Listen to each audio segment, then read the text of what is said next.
இன்றைய அன்றாட மன்னாவில் வாலிபத்தை குறித்து வேதம் என்ன சொல்லுகிறது என்று பார்ப்போம். நன்மையினால் உன் வாயை திருப்தியாக்குகிறார், கழுகுக்கு சமானமாய் உன் வயது திரும்ப வாளா வயது போலாகிறது. சங்கீதம் 103 அதிகாரம் 5வது வசனம். வாளா வயதின் குமாரர் பலவான் கையில் உள்ள அம்புகளுக்கு ஒப்பாயிருப்பார்கள். சங்கீதம் 127 அதிகாரம் 5வது வசனம். வாலிபன் தன் வழியை எதனால் சுத்தம் பண்ணுவான்? உமது வசனத்தின்படி தன்னை காத்து கொள்கிறதில் தானே. சங்கீதம் 119 அதிகாரம் 9வது வசனம். வாலிபரின் அலங்காரம் அவர்கள் பராக்கியமம், முதிர் வயதானவர்களின் மகிமை அவர்களின் நரை. நீதிமொழி 20வது அதிகாரம் 29வது வசனம்.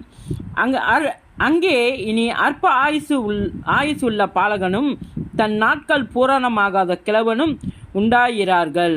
100 வயது சென்று மறிக்கிறவனும் வாலிபன் என்றும் எண்ணப்படுவான். ஏசாயா 65வது அதிகாரம் 20வது வசனம். இந்த 4 வாலிபருக்கும் தேவன் சகல எழுத்திலும் ஞானத்திலும் அறிவிலும் சமார்த்தியத்தையும் கொடுத்தார். தானியேலை சகல தரிசனங்களையும் சொப்பனங்களையும் அறியத்தக்க அறிவுள்ளவன் ஆக்கினார். தானியேல் 1வது அதிகாரம் 17வது வசனம். அதற்கு பின்பு நான் மாம்சமானவர் யாவர் மேலும் என் ஆவியை ஊற்றுவேன். உங்கள் மூப்பர் சொப்பனங்களையும் உங்கள் வாலிபர் தரிசனங்களையும் காண்பார்கள். யோவேல் 2வது அதிகாரம் 28வது வசனம். அவருடைய காருண்யம் எத்தனை பெரியது, அவருடைய சௌந்தரியம் எத்தனை பெரியது. தானியம் வாலிபரையும் அது திராட்சரசம் கன்னிகளையும் வளர்க்கும்.